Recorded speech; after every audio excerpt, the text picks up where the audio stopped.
Ini adalah kampung di dunia yang tidak mempunyai jalan raya. Namanya Chiton. Chiton diasaskan sekitar tahun 1230 Masihi oleh sekumpulan pelarian agama yang dikenali sebagai Flagellants. Apabila mereka tiba di kawasan paya dan tasik kecil di wilayah Overijssel, Belanda, mereka menemui ratusan tengkorak kambing yang ditinggalkan oleh banjir besar. Dalam bahasa Belanda, gate bermaksud kambing dan horn bermaksud tanduk. Gabungan ini membentuk nama Chiton, iaitu bermaksud kampung tanduk kambing. Mereka membina rumah di atas tanah-tanah kecil di antara air. Terusan air dijadikan laluan, bot dijadikan kenderaan. Jambatan kayu menghubungkan setiap rumah. Hari ini, Chiton mempunyai lebih 180 jambatan kayu dalam sebuah kampung kecil yang hanya didiami sekitar 2,600 penduduk.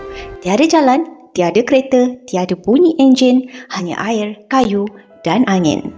Bot paling ikonik di Chiton dikenali sebagai Whisper Boat, iaitu bot elektrik senyap yang digunakan untuk melindungi ketenangan kampung. Bukan pelancong sahaja yang guna bot, polis, ambulans dan bomba juga bergerak menggunakan bot kecemasan khas lengkap dengan peralatan perubatan, pemadam api dan sistem komunikasi. Chiton mula dikenali dunia selepas tahun 1958 apabila sebuah filem Belanda berjudul Funfair dirakam sepenuhnya di kampung ini. Sejak itu, pelancong mula membajiri Chiton. Namun, kampung ini tidak dibina untuk menjadi tarikan. Ia dibina untuk menjadi tempat tinggal.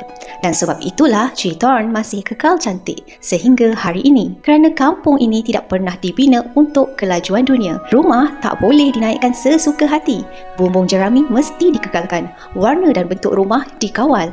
Mereka tidak membesarkan kampung, tetapi mereka menjaga kampung. Chiton bukan sekadar sebuah kampung. Ia adalah peringatan bahawa bila manusia berhenti melawan alam, alam akan berhenti melawan manusia.